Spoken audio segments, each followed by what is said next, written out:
કોઈ પણ વ્યક્તિને જો સ્ટેજ 3 કેન્સર આવે એના પછી એમનો જીવ બચાવવો તો ઇમ્પોસિબલ છે ને. અરે ભાઈ, મારા સ્ટેજ 4 ના કેટલાય દર્દીઓ અત્યારે નોર્મલ લાઈફ જીવી રહ્યા છે. શું કેન્સર ટ્રીટમેન્ટ પછી વાળ જાય જ?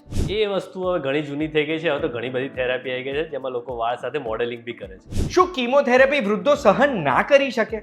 85 વર્ષના માજી બી અત્યારે કીમો લઈ રહ્યા છે. કીમોથેરાપી પછી તીખું કે તળેલું ના ખવાય? મારા કેટલાય પેશન્ટ ભજીયા અને ગોટાય ખાઈ રહ્યા છે. શું કીમો ચાલતી હોય એટલે બેડ રેસ્ટ કમ્પલસરી? મારો કોઈ પેશન્ટ એમ કહે ને કે હું બેડ રેસ્ટ કરું છું તો હું એને ઓપીડીમાં જ કહું, જા પહેલા 15 મિનિટ ચાલીને પછી હું તને જોઈશ. પછી આ કેન્સરની જે નવી ટ્રીટમેન્ટ છે ઇમ્યુનોથેરાપી, એ ફક્ત યંગ દર્દીઓને જ કામમાં આવે? ભાઈ, ઇમ્યુનિટી તમારા મારા બધામાં હોય તો બધાને જ કામ લાગે ને. પછી આ કેન્સરની જે નવી ટ્રીટમેન્ટ છે જેમ કે બોન મેરો ટ્રાન્સપ્લાન્ટ કે પછી કાર ટી સેલ થેરેપી, એના માટે અમેરિકા જ જવું પડે? હવે ઇન્ડિયામાં બધું જ અવેલેબલ છે. અમારા સેન્ટરમાં જ આ બધી થેરાપીઓ થઈ રહી છે. ક્યાંય બહાર જવાની જરૂર જ ક્યાં છે? તો પછી સર આ થેરેપી કઈ રીતે થાય છે, કોણ કરાવી શકે અને એના પછી શું થાય છે? એના માટે તો આખો વિડીયો જોવો પડશે ને.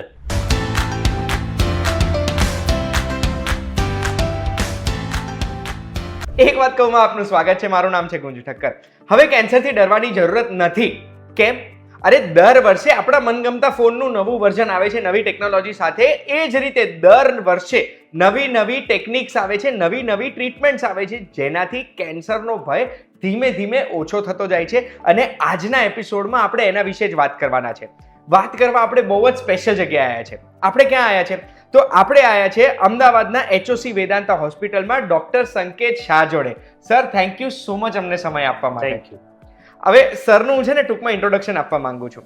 સર HOC વેદાંતાના કન્સલ્ટન્ટ મેડિકલ ઓન્કોલોજીસ્ટ છે અને 10 વર્ષથી વધુ સમયનો, લાગતું નથી પણ 10 વર્ષથી વધુ સમયનો એક્સપિરિયન્સ છે એમનો આ ફિલ્ડમાં. અને ગુજરાતમાં કાર ટી સેલ થેરેપી એક નવી કેન્સરની થેરેપી છે, જે થેરેપી માટે લોકોને પહેલા અમેરિકા જવું પડતું હતું. એ ગુજરાતની પહેલી ટ્રીટમેન્ટ સર અને એમની ટીમે જ કરેલી છે. આજે ગુજરાતમાં હાઈએસ્ટ કાર ટી સેલ થેરેપીઝ એમના ત્યાં જ થાય છે. સરે ટ્રેનિંગ અમેરિકામાં પણ લીધી છે, ઇન્ડિયામાં પણ લીધી છે. અને એ જ બધું જે એમનું એક્સપર્ટીઝ છે ને એને લઈને ઘણા બધા પ્રશ્ન પૂછવાનો છું. એન્ડ સુધી રહેજો, બહુ જ બધી નવી વસ્તુઓ ખબર પડશે. સર, પહેલો પ્રશ્ન હું તમને એ પૂછવા માંગુ છું કે એવી કોઈ સ્પેસિફિક ઉંમર છે જે ઉંમરમાં કેન્સર વધારે જોવા મળે? આમ જોઈએ તો કોઈ પણ ઉંમરે કેન્સર થઈ શકે એમ છે. બાળકોમાં પણ આપણે કેન્સર જોતા હોઈએ છીએ. પરંતુ મોટાભાગના કેસીસમાં 40થી વધારે જ્યારે ઉંમર વધતી જાય એમ કેન્સરનું પ્રમાણ વધતું જોવા મળે છે, એવું કહી શકાય. એટલે 40 પછી જેમ જેમ ઉંમર વધે એમ કેન્સર જોવા મળે. એવું કોઈ પોપ્યુલેશન છે જે પોપ્યુલેશન વધારે રિસ્ક છે એમને, કે એવા લોકો જેમને વધારે રિસ્ક છે કેન્સરથી? કેટલાક પોપ્યુલેશનને આપણે હાઈ રિસ્ક પોપ્યુલેશન કહી શકીએ. એમાં આપણને મોટાભાગના જેમ ખબર છે, સ્મોકર, ટોબેકો અને આલ્કોહોલ. આ તો બહુ જાણીતા પ્રોબ્લેમ છે કે જેને આ સેવન કરતા હોય એ લોકોને કેન્સરની શક્યતા વધારે છે. આના ઉપરાંત કેટલાક લોકો જે ડાઈ બિઝનેસમાં કામ કરતા હોય, બેન્ઝીન છે કે એવી બધી ડાઈસ છે, એનું જો વધારે એક્સપોઝર થઈ જાય તો પણ એમાં કેન્સર થવાની શક્યતા રહેલી છે.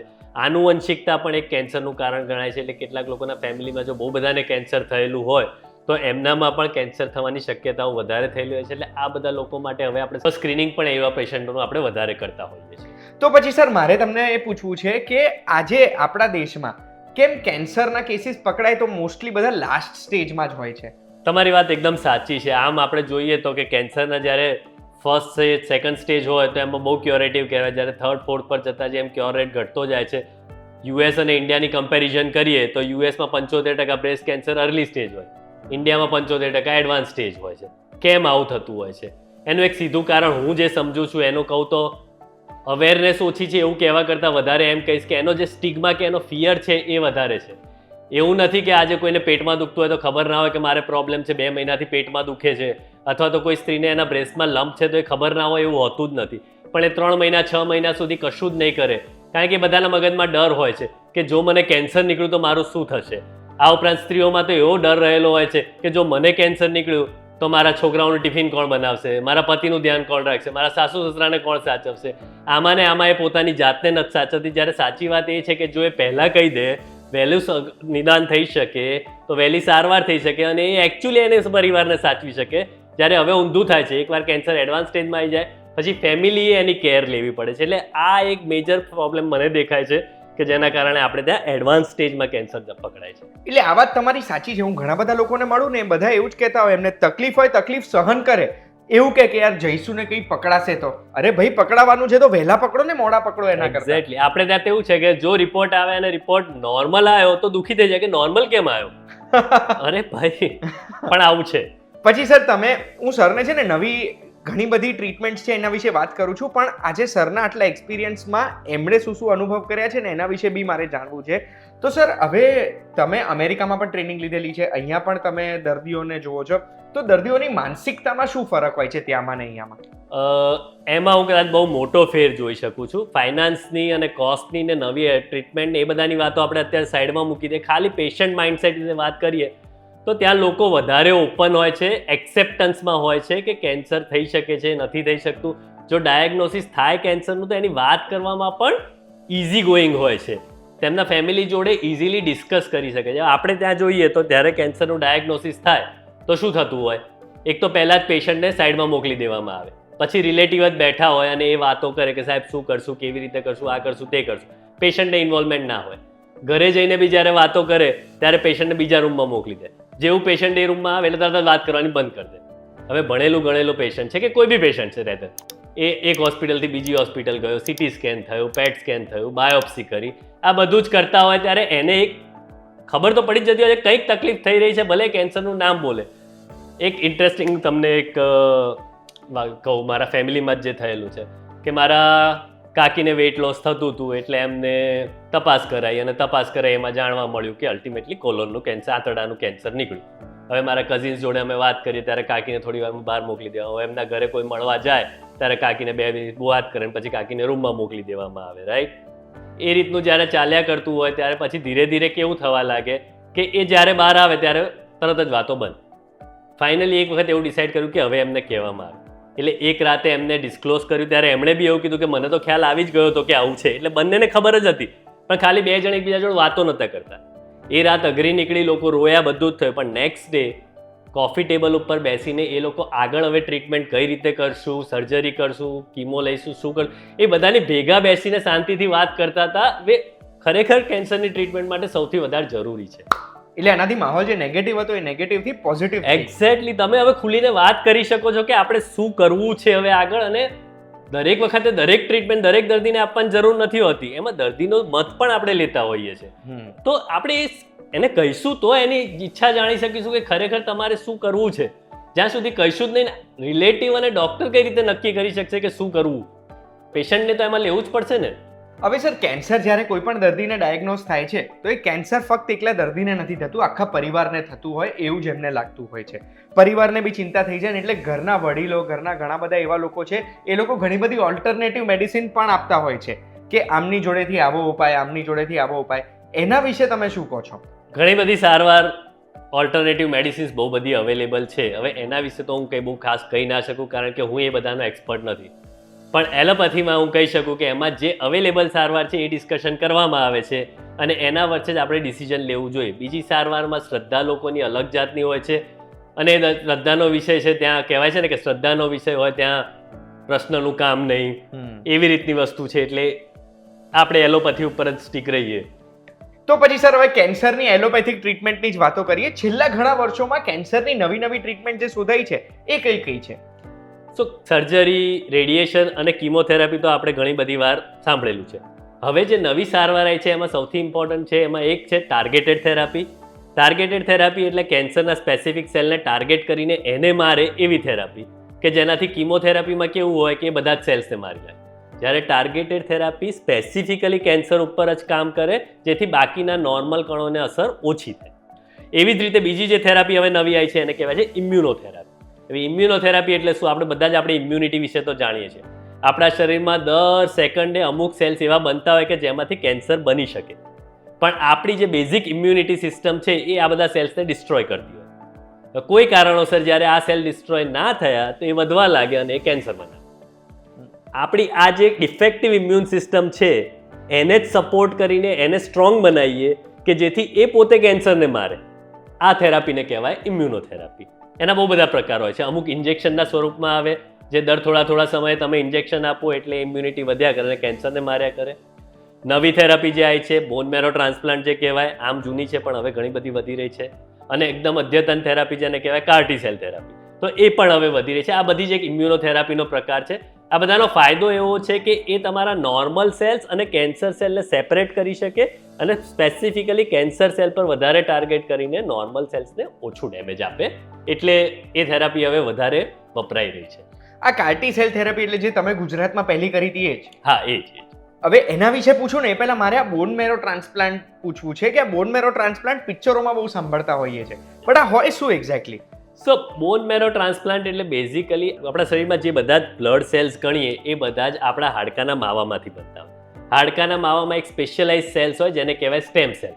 એ કેવું કે સ્ટેમ એટલે વૃક્ષનો થડ અથવા વૃક્ષનું મૂળ, એમાંથી જ બધું બને. પાંદડાએ બને, ડાળીઓએ બને, ફ્રૂટ બી બને. એવી જ રીતે આપણા શરીરમાં જેટલા બી બ્લડના સેલ્સ છે જેને WBC કહેવાય, પ્લેટલેટ કહેવાય કે હિમોગ્લોબિન કહેવાય કે આ લિમ્ફોસાઇટ, એ બધા જ સેલ્સ આપણા સ્ટેમ સેલમાંથી બને.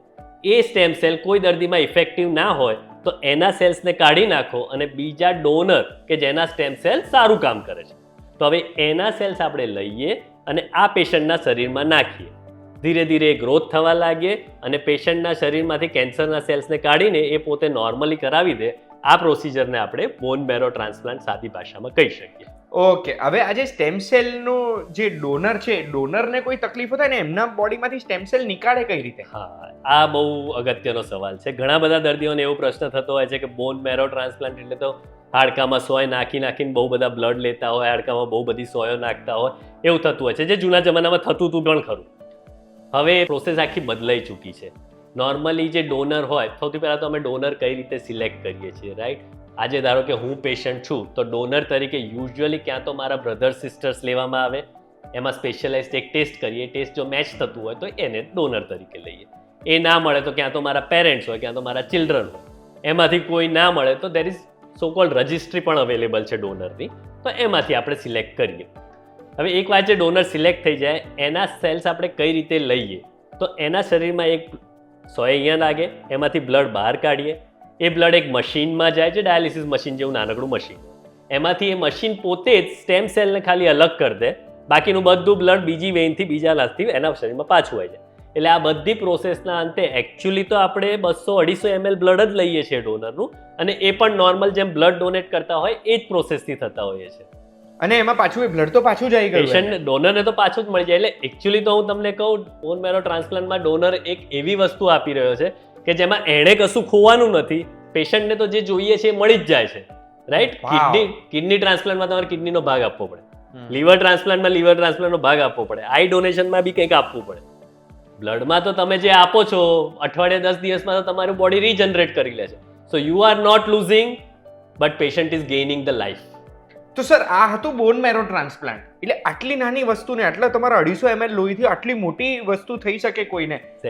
અને આ મેચ કરવું પરિવારને, કે આ મેચ કરવું પડે કે મેચ ના કરવું પડે? ના, એને મેચિંગ તો કરવું જ પડે. મેચ કરવું એ પ્રમાણે ડોનર નક્કી કરીએ આપણે કે કઈ રીતે કરવાનું છે. હવે સર, કાર્ટી સેલ થેરેપી જે તમે કીધી ને, એ કાર્ટી સેલ થેરેપી શું હોય ને કોને કામમાં લાગે? સો કાર્ટી સેલ થેરાપી જેમ મેં હમણાં કહ્યું એ પ્રમાણે કે એક ઇમ્યુનોથેરાપી જ છે.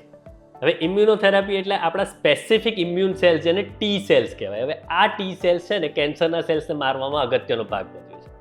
કોઈ કારણોસર આ ટી સેલ્સ હવે કેન્સરના સેલ્સને ઓળખી શકતા નથી, એટલે એની બાજુમાંથી આમ જઈને પણ નીકળી જાય છે. તો હવે આપણે આ ટી સેલ્સને કોઈક રીતે મોનિપ્યુલેટ કરીએ. પહેલાં જે મેં હમણાં પ્રોસેસ કીધી સ્ટેમ સેલ ડોનેશન જેવી, એવી રીતે પેશન્ટના બ્લડ લઈએ આપણે, 100-200 ml જેટલું બ્લડ લઈએ. એમાંથી આવા ટી સેલ્સને અલગ કરીને સેપરેટ કરીએ. હવે આ ટી સેલ્સને આપણે લેબોરેટરીમાં લઈ જઈને એના ઉપર જીનેટિક એન્જિનિયરિંગ કરીએ કે જેથી એ ટ્યુમરના સેલ્સને ઓળખતા થઈ જાય. જેવી રીતે, સોરી ઇન્ટરપ્ટ કરું છું, જેવી રીતે કોવિડમાં પેલી mRNA વેક્સિન્સ અમેરિકામાં બની હતી, મોડર્ના અને ફાઇઝરની, એક્ઝેક્ટલી આ એ જ રીતે મેનિપ્યુલેટ, ઓલમોસ્ટ સેમ વે આમાં બી એવી જ રીતે કરવામાં આવે. એટલે જેથી એ ટી સેલ્સ હવે એને ખબર પડી ગઈ કે આ વસ્તુ મારે કેન્સરના સેલ્સ ઉપર શોધવાની છે. હવે આ જે લીધા હતા એ કદાચ 100, 200, 500 ટી સેલ્સ હોય, એને આપણે ગ્રોથ કરીને મિલિયન્સ ઓફ ટી સેલ્સમાં બહાર જ કવર થાય અને એ પછી પેશન્ટમાં ઇન્ફ્યુઝ કરી દેવાના. એટલે એકવાર પેશન્ટના શરીરમાં આવી જાય એટલે શરીરમાં બધે ફરવા લાગે, જ્યાં જ્યાં એને કેન્સરના સેલ્સ દેખાય એ બધી જ જગ્યાએ એને આઈડેન્ટિફાઈ કરે, ડિસ્ટ્રોય કરે અને આ રીતે પેશન્ટને કેન્સર ફ્રી કરે. વાવ!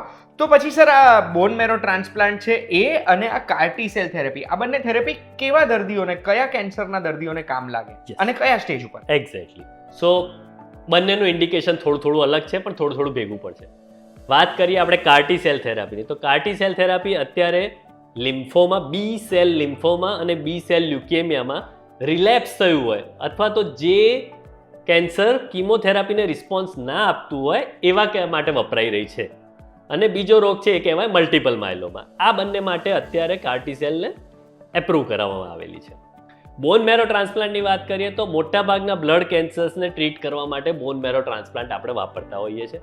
આ ઉપરાંત થેલેસેમિયા, સિકલ સેલ એનિમિયા જેવી બીમારીઓ જે છે, જે જીનેટિક કે આનુવંશિક કહી શકાય, એની ટ્રીટમેન્ટ માટે પણ બોન મેરો ટ્રાન્સપ્લાન્ટ આપણે વાપરી શકીએ. તો પછી સર આજે નવી ટ્રીટમેન્ટ છે બોન મેરો ટ્રાન્સપ્લાન્ટ, આ કાર્ટી સેલ થેરાપી, એના કોઈ સાઇડ ઇફેક્ટ્સ હોય ખરા? કોઈ બી વસ્તુ દુનિયામાં ફ્રી નથી હોતી, રાઈટ? જ્યારે બી કઈ બી વસ્તુ આપણને બેનિફિટ આપે તો એની સામે રિસ્ક તો હોય જ. નવી થેરાપી બી એમાંથી બાકાત નથી. પણ હવે કાર્ટી સેલ જે થેરાપી છે એ બિકમિંગ મોર સ્પેશિયલાઇઝ થેરાપી બને એટલે એની સાઇડ ઇફેક્ટ થોડી ઓછી હોય. આજે હવે કીમોથેરાપી આપણે જે એલ્ડરલીમાં એ બધામાં આપવામાં આપણને થોડી ગભરાટ થતી હતી, તો હવે કાર્ટી સેલ થેરાપી એક એવી વસ્તુ છે કે જે ધીરે આપણે મોટી ઉંમરના દર્દીઓમાં પણ આપી શકીએ છીએ. બોન મેરો ટ્રાન્સપ્લાન્ટ એ હજી બી એક જટિલ પ્રક્રિયા છે, કારણ કે આમાં તમે એક આખું નવું ડોનર જ લઈ રહ્યા છો. એટલે તમારી બોડીને કારણે બીજા કોઈક નવા જ સેલ્સ તમારી બોડીની અંદર આવી રહ્યા છે. એટલે એ બંનેનું એડજસ્ટમેન્ટ થવું, એ બંનેના સિમ્બાયોસિસ થવું એ થોડું અઘરી પ્રક્રિયા છે. એટલે એમાં ઘણા બધા કોમ્પ્લિકેશન્સ આવતા હોય છે, પણ they are initial glitches. Over a period of time એનો જે બેનિફિટ છે એ આ બધા કોમ્પ્લિકેશનની સામે ઘણો વધારે છે. અને ultimately we are thinking about cure of the patient. ત્યારે આવી નાની મોટી તકલીફો સાથે પણ આપણે ઝઝૂમવું તો પડે. પછી જે આ સાઇડ ઇફેક્ટ્સ છે એ શું હોય, કેવી સાઇડ ઇફેક્ટ્સ જોવા મળે અને કેટલા સમય પછી રિકવરી આવી જાય કે આમ નોર્મલ જીવન પાછું આવી જાય કે ટ્રીટમેન્ટ સક્સેસફુલ હોય? યસ. સો કાર્ટી સેલ થેરાપીની સાઇડ ઇફેક્ટ ઘણી બધી ઓછી છે. ઘણા બધા અમારા દર્દીઓ છે કે જે 3 થી 6 મહિનામાં એમની પોતાની નોર્મલ લાઈફ તો ચાલુ કરી દીધી છે. બોન મેરો ટ્રાન્સપ્લાન્ટ ઘણા બધા પ્રકારના હોય અને એના પ્રકાર પ્રમાણે આપણે એનું હોસ્પિટલાઇઝેશન કે પછી એને કેટલો ટાઈમ લાગે રિકવરીમાં એ થતું હોય છે.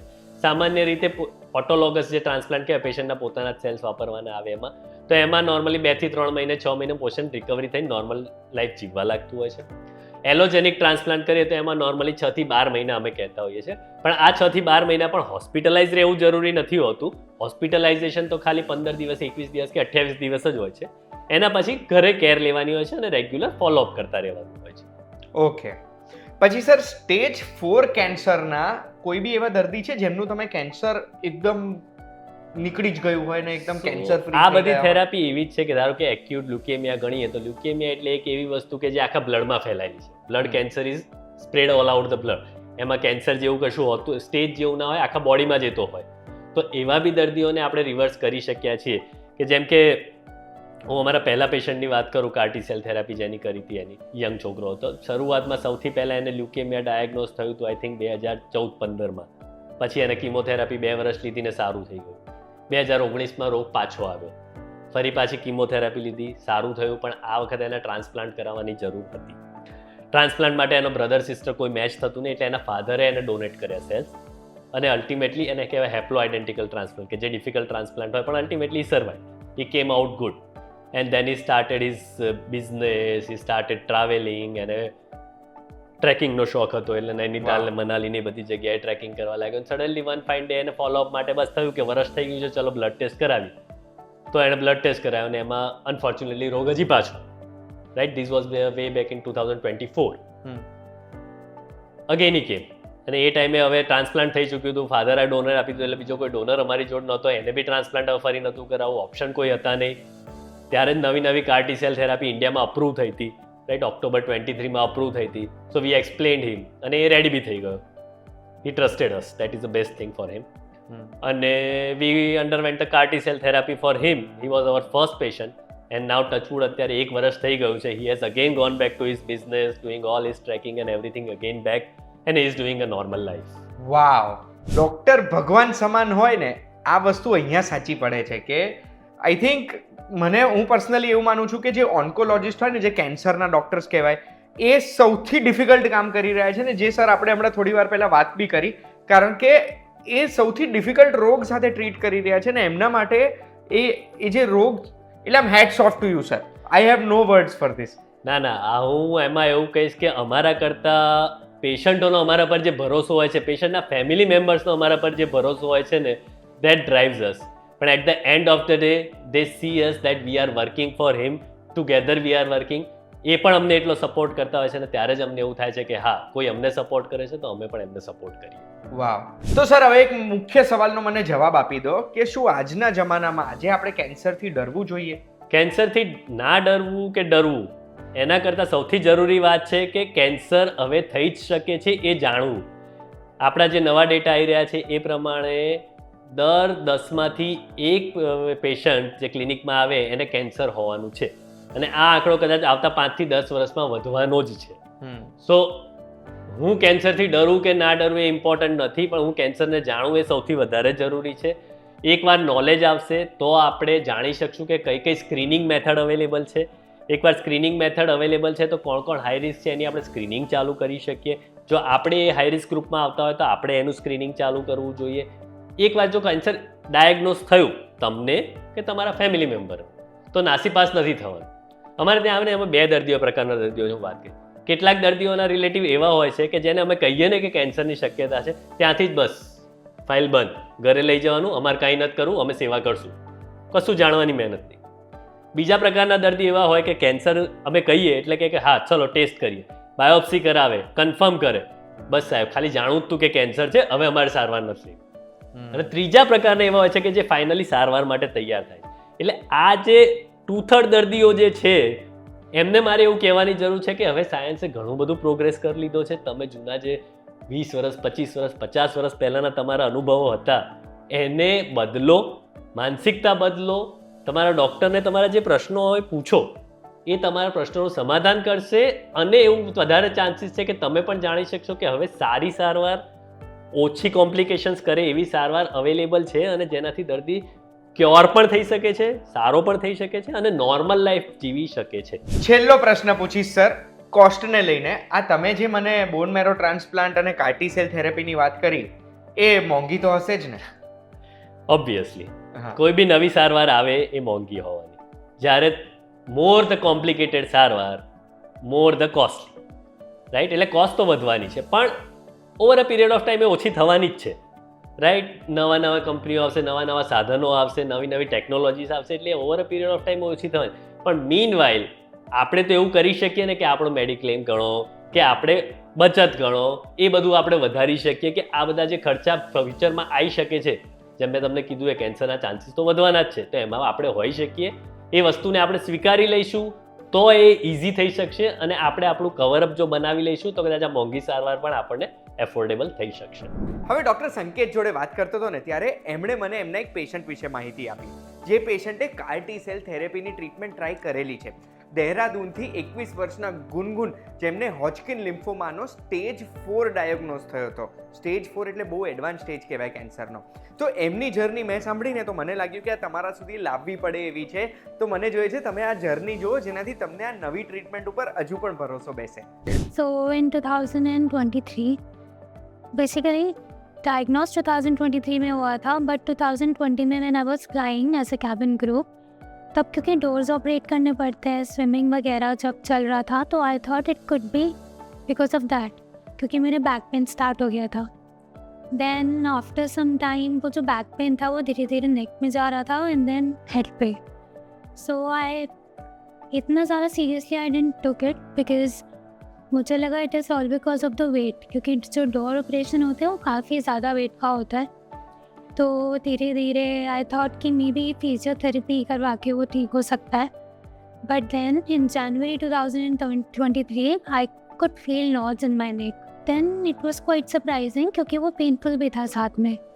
तब आई थॉट कि मैं एक बार ENT पे विजिट कर लेती हूँ. She give me some medication and there is a pump kind of thing जो इनहेलर होता है वो.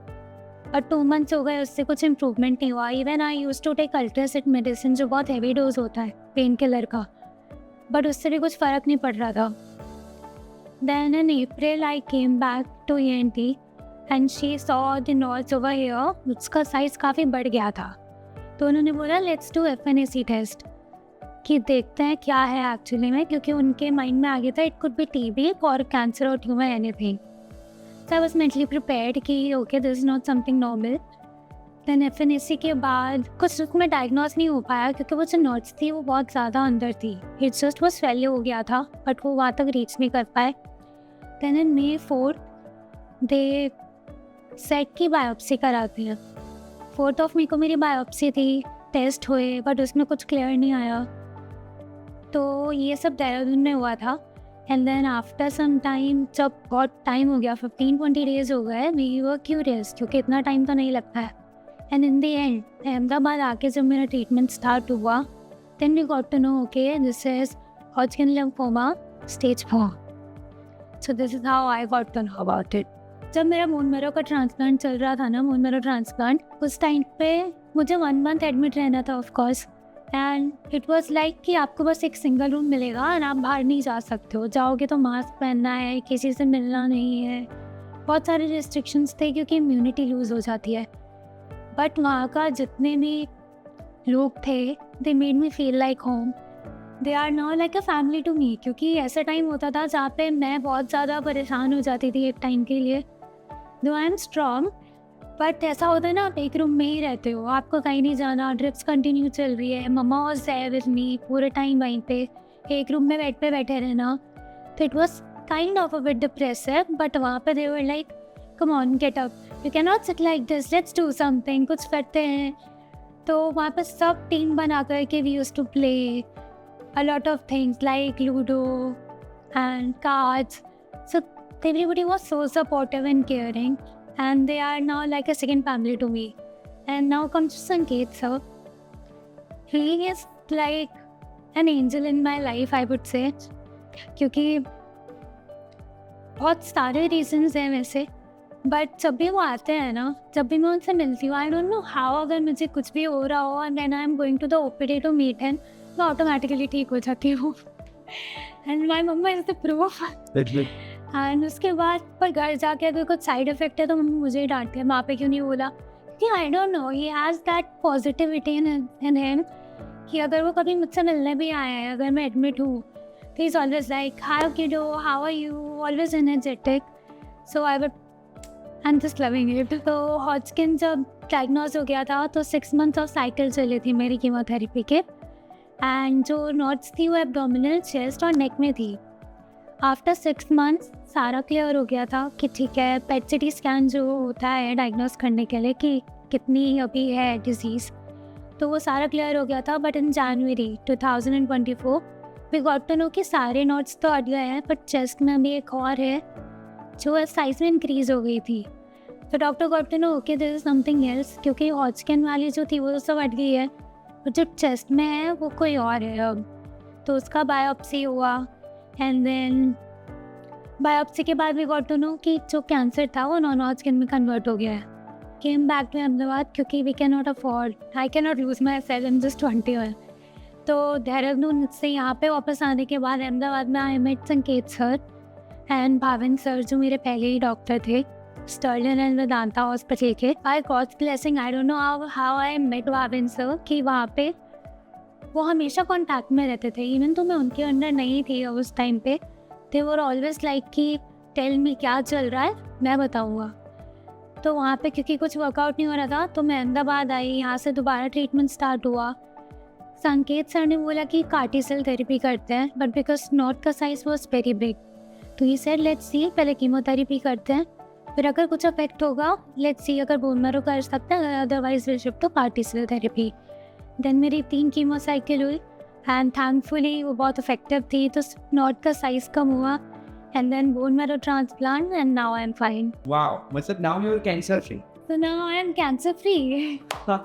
એટલે સર આજે હું તમને કહું લગભગ 1800-1850 એપિસોડ્સ કર્યા છે એક વાત કહુંમાં, પણ આજે મને એવું લાગ્યું કે કેન્સર વિશે જે નવી ઇન્ફોર્મેશન મને મળી છે ને આ મેં પહેલાં ક્યારે સાંભળી નથી, મને ખબર નથી. અને થેન્ક યુ સો મચ, તમે સમય આપ્યો ને એ સમયમાં જે રીતે તમે કેન્સરની વસ્તુઓ સમજાવી ને એ બધું મારા મગજમાં તરત ઉતરી ગયું. એટલે થેન્ક યુ સો મચ, તમે સમય આપ્યો છે અમને. થેન્ક યુ, તમારો પણ આભાર મને આ કાર્યક્રમમાં બોલાવવા બદલ. Thank you. ડૉક્ટર સંકેત શાહ HOC વેદાંતાથી આપણી જોડે જોડાયા હતા. મારા મનમાં આવતા દરેક પ્રશ્ન મેં પૂછી લીધા છે. થોડો લાંબો વિડીયો થઈ ગયો, પણ તમને બી કંઈક નવું જાણવા મળ્યું હશે એવી આશા રાખું છું. આવા વિડીયોઝ જો જોવા ગમે છે અને આવી જ માહિતી જો જોવી ગમે છે તો એક વાત કહું, જોતા રહેજો. અને જો કોઈ પણ પ્રશ્ન સરને ડિરેક્ટલી પૂછવો છે તો સ્ક્રીન ઉપર દેખાય છે નંબર ઉપર પૂછી શકો છો. આપણે ફરી મળીશું વીટીવી ડિજિટલ પર. Thank you. નમસ્કાર.